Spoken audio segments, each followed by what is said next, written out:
நீங்கள் கேட்டுக்கொண்டிருப்பது நுட்பம் கவிதை இணைய இதழின் நுட்பம் பாட்காஸ்ட்.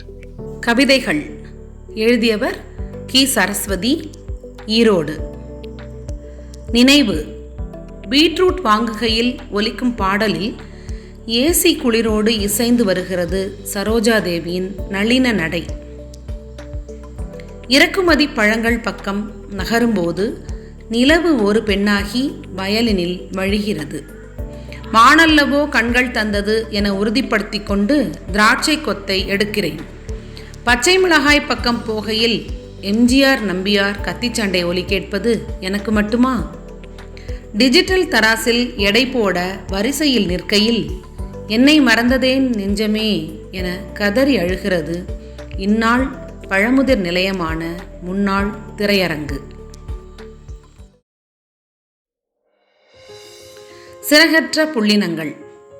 அனுபவ ஆசானின் கையை உதறிவிட்டு ஏட்டுச் சுரக்காயில் கூட்டு. அடுத்த வீட்டின் முகங்களை அறியாது முகநூலில் கண்டம் கடக்கும் லைக் ஷேர் நட்புகள். மின்காந்த பேருலகில் முகமூடி அணிந்தபடி சமுதாய அவலங்களை சாடிய களைப்பில் காணொளியில் நீலப்படம் தேடும் நெட்டிசன்கள்.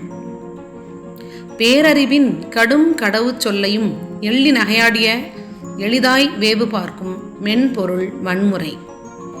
சுமக்க முடியா மதிப்பெண்களுடன் சிறு சொல்லுக்கும் உயிர் நீங்கும் அறிவாளி தலைமுறை. சிறுகச் சேமித்த வாழ்வாதாரத்தை ஒரே ஓடிபியில் அக்கவுண்ட் மாற்றும் இணைய குற்றங்கள். பெகாசஸ் உபயத்தில் ரகசியமேதுமில்லா பெருவாழ்வு.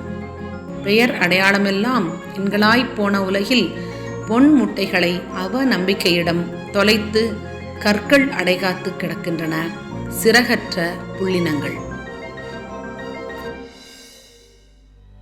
ஒளியை ஈனும் கார் இருளின் வேதனை. காத்திருப்பின் வெப்பம் தீர பகல் மீது கவிகிறது காதல் கொண்ட இரவு. பற்றி படரும் ஆவேசத்தில் இரவின் உடலில் நட்சத்திர கீறல்கள் இடுகிறது பகல். பாகுபாடு ஏதுமற்ற கூடல்கள் வாய்க்கப்பெற்ற நற்செய்தி அறிவிப்பில் ஒளிச்சிசுவை சுமக்கிறது சூல் ஏற்ற அல். ஒவ்வொரு பிரசவத்திற்கும் அடி வயிற்றில் வேதனை கிழிக்க ஒளிக்கீற்ற ஈன்று புறந்தரும் இரவின் வேதனை பகலறியா ஒன்று.